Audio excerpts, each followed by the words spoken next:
अखिल ब्रह्मांड के स्वामी श्री सद्गुरुदेव जी महाराज के चरणों में कोटि कोटि नमन। आध्यात्मिक मंच पर विराजमान परम पूजनीय महात्मा गण, बाई जी गण, आपको भी नमन और अभिनंदन। मेरी प्यारी मातृशक्ति की प्रतीक भक्तिमती माता बहनों, परमादरणीय बुजुर्गों, प्यारी बहनों, प्यारे नौजवान साथियों, भारतवर्ष के कोने कोने से आए हुए सारी प्रभु भक्त आत्माओं, आज वैशाखी का ये तृतीया दिवस है और आप सब लोग पतित पावनी मां गंगा के तट पर बैठकर 3 दिनों से संत महात्माओं के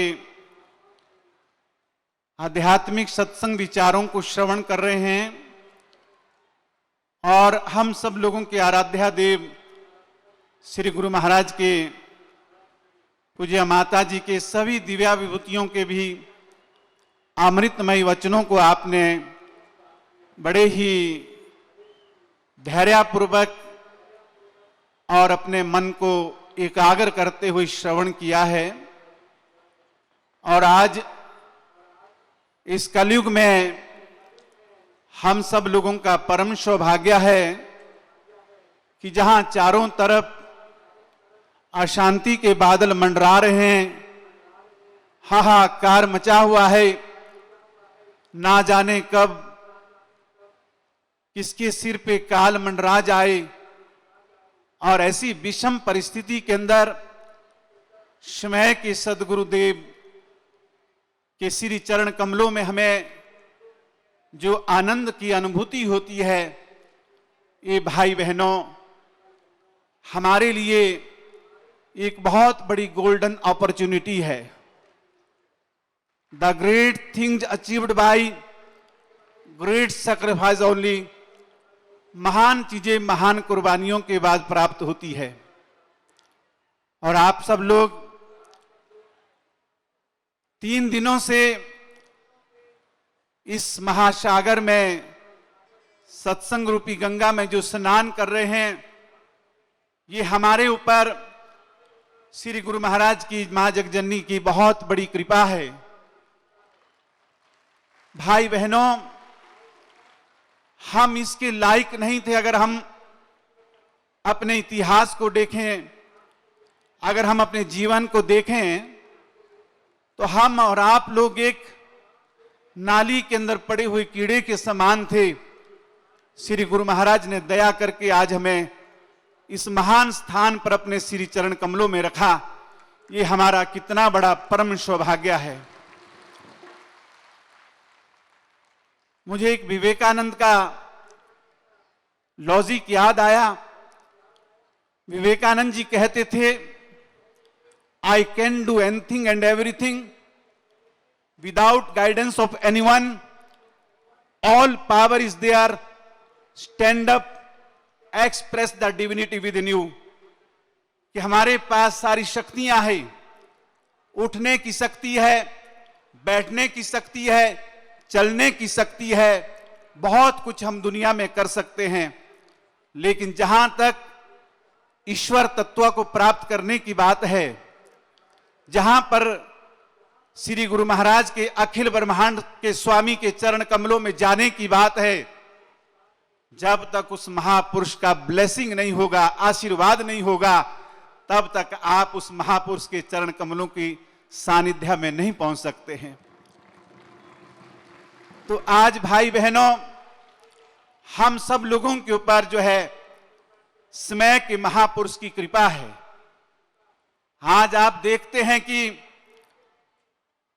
चारों तरफ जो एक ऐसा विषम वातावरण बना है, और आज हमें ये सदैव गुरु महाराज के चरणों में आने का मौका मिलता है, सत्संग सुनने का अवसर प्राप्त होता है और इस गुरु दरबार से जो हमें सेवा का पाठ पढ़ाया जाता है, ड्यूटी, डिवोशन, डेडिकेशन, कि हमारे जीवन में हमारा क्या कर्तव्य है, हमारा कैसे समर्पण होना चाहिए, हमारी कैसी भक्ति होनी चाहिए, ये गुरु महाराज के दरबार से हमें सीख तो दी जाती है, लेकिन फॉलो बहुत कम लोग इसको कर पाते हैं। और जो लोग इसको फॉलो करते हैं, भाई बहनों, वो इस लोक में भी सुखी रहता है, परलोक में भी सुखी रहता है। आप लोग के सामने में एक छोटा सा उदाहरण देता हूं। जब स्वामी विवेकानंद जी चिकागो में गए और उन्होंने एक ज्ञान के ऊपर पूरे भारतवर्ष के अंदर जब शांति कैसे आ सकती है, उसका उन्होंने एक पैगाम दिया। उन्होंने चिकागो वासियों को कहा, मेरी प्रिय बहनों, प्रिय भाइयों, और भी उन्होंने 20 मिनट का अपना उद्बोधन दिया। जब दूसरे दिन सुबह न्यूज़पेपर देखा, मीडिया देखा, तो उसमें जो है स्वामी विवेकानंद का जो है मोटे अक्षरों के अंदर फ्रंट पेज के अंदर जो है उनका नाम आया हुआ है कि एक भारतवर्ष का सन्यासी इतनी सुंदर जो है अपना संबोधन किया कि सारे लोगों के दिल को जीत गया। लेकिन यही बात जब नवेदिता जो उनकी शिष्या थी, उन्होंने स्वामी जी के पास कही कि महाराज, आज जो है पूरे मीडिया के अंदर आपका नाम आया है, चारों तरफ आपकी जय जयकार हो रही है, लेकिन विवेकानंद रोने लग गए, आंखों से अश्रुधारा गिरने लगी। तो कहा, स्वामी जी, ऐसा आपको क्या बुरा लग गया, किसी ने कोई ऐसी बात कह दी? तो कहने लगे, नहीं नहीं, मैं इसीलिए रो रहा हूं कि अगर आज मैंने आधा घंटा का 20 मिनट का कोई स्पीच दिया, लेकिन इसके पीछे हस्त किसका था, इसके पीछे आशीर्वाद किसका था, उसका नाम नहीं आया। विवेकानंद तेरा नाम आ गया, लेकिन अगर विवेकानंद तेरे नाम आया तो तेरे पीछे तेरे सदगुरु रामकृष्ण परमहंस का आशीर्वाद था। तो मैं यही चाहता था कि मेरे गुरु जो रामकृष्ण परमहंस है, अगर उनका नाम आ जाए तो मुझे बड़ा हृदय में शांति मिलती है।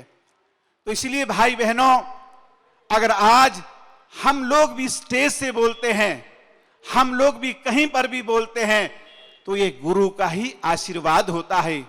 Every man wants to have internal peace, it has a worldwide problem.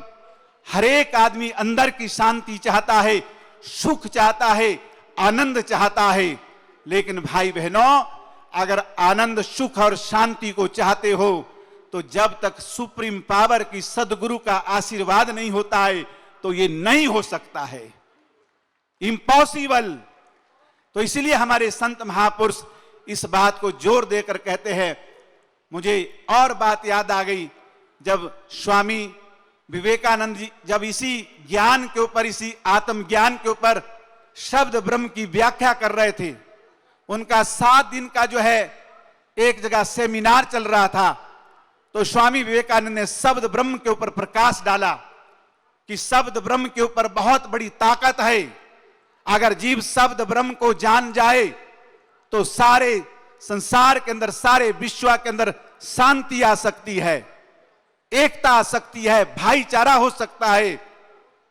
लेकिन भाई बहनों, जब 3-4 दिन लगातार स्वामी जी का वही संबोधन चलता गया, तो एक विद्वान पीछे से उठा, महाराज आप कहते हैं कि शब्द ब्रह्म के अंदर बहुत बड़ी शक्ति है, शब्द ब्रह्म का बहुत बड़ा पसारा है, लेकिन आपने इसका कोई चमत्कार नहीं दिखाया। तो स्वामी विवेकानंद जी चुप हो गए। फिर दूसरे दिन दोबारा उनका संबोधन चला। जब संबोधन चला तो दोबारा वही विद्वान उठ गया कि कहने लगे, हम चाहते हैं कि आप जो है शब्द ब्रह्म का कुछ चमत्कार दिखाएं। तो स्वामी विवेकानंद जी ने देखा कि बड़ा उत्तेजित हो रहा है, तो उन्होंने बड़ा प्रेम से एक भाषा कही, ओ ब्लडी फुल मैन, हे मूर्ख आदमी। तो उस आदमी को बड़ा गुस्सा आया कि ये सन्यासी है, भारतवर्ष से बिलोंग करता है, जिन्होंने भारतवर्ष का नाम दुनिया में ऊंचा किया, और आज मुझे जो ऐसे शब्द का उपयोग कर रहा है। तो उन्होंने बड़े उत्तेजित जब हुए तो स्वामी विवेकानंद जी ने दूसरा शब्द कहा, प्लीज एक्सक्यूज मी, कृपया मुझे क्षमा कर दीजिए, मैंने ऐसा शब्द का उपयोग किया। उस आदमी के मन में भाव आया, विचार आया। क्या विचार आता है कि चलो सन्यासी है, उन्होंने अगर ये बात कह दी तो अब माफी भी मांग रहे हैं, एक्सक्यूज मी कर रहे हैं। तो ऐसे करके चुपचाप बैठ गए। उनसे 10 मिनट संबोधन सुनते गए, दोबारा रहा नहीं गया। कहा, स्वामी जी आपने कोई मिराइकल दिखाया नहीं, चमत्कार दिखाया नहीं कि शब्द ब्रह्म के अंदर कितनी बड़ी शक्ति है। तो तब उन्होंने बड़ा प्रेम से कहा कि देखो, एक शब्द का मैंने उपयोग किया जो साधारण शब्द था, तो उससे तेरा मेंटल बैलेंस बिगड़ गया, उत्तेजित हो गया, जैसे पटरी से जो है ट्रेन गिर जाती है, ऐसा तेरा जो है तेरे अंदर ऐसे भाव पैदा हो गया। लेकिन जैसे मैंने दूसरा शब्द उपयोग किया, प्लीज एक्सक्यूज मी, तो तू शांत हो गया।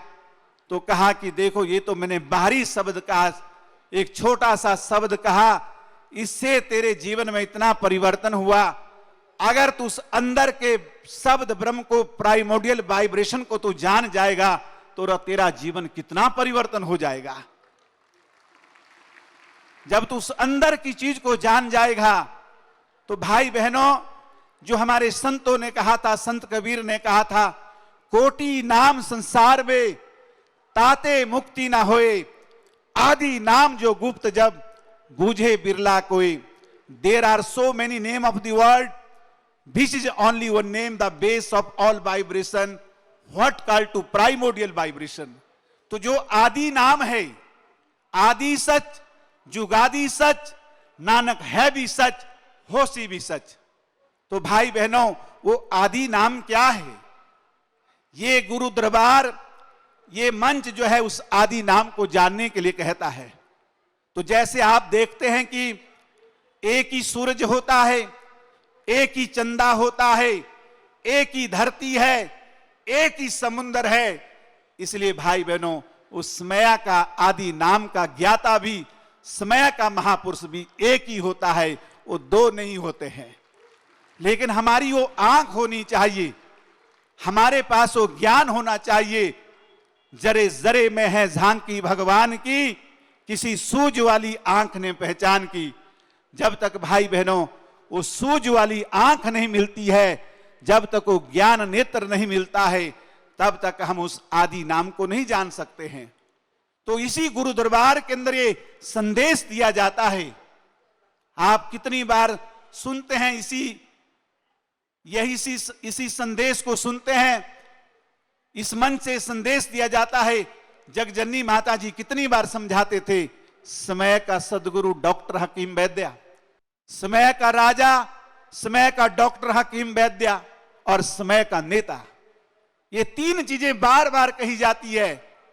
देखिए, आज हमें इस चीज की फर्क होनी चाहिए। आज हमारे पास ये विजन होना चाहिए कि आज उस समय का महापुरुष कौन है।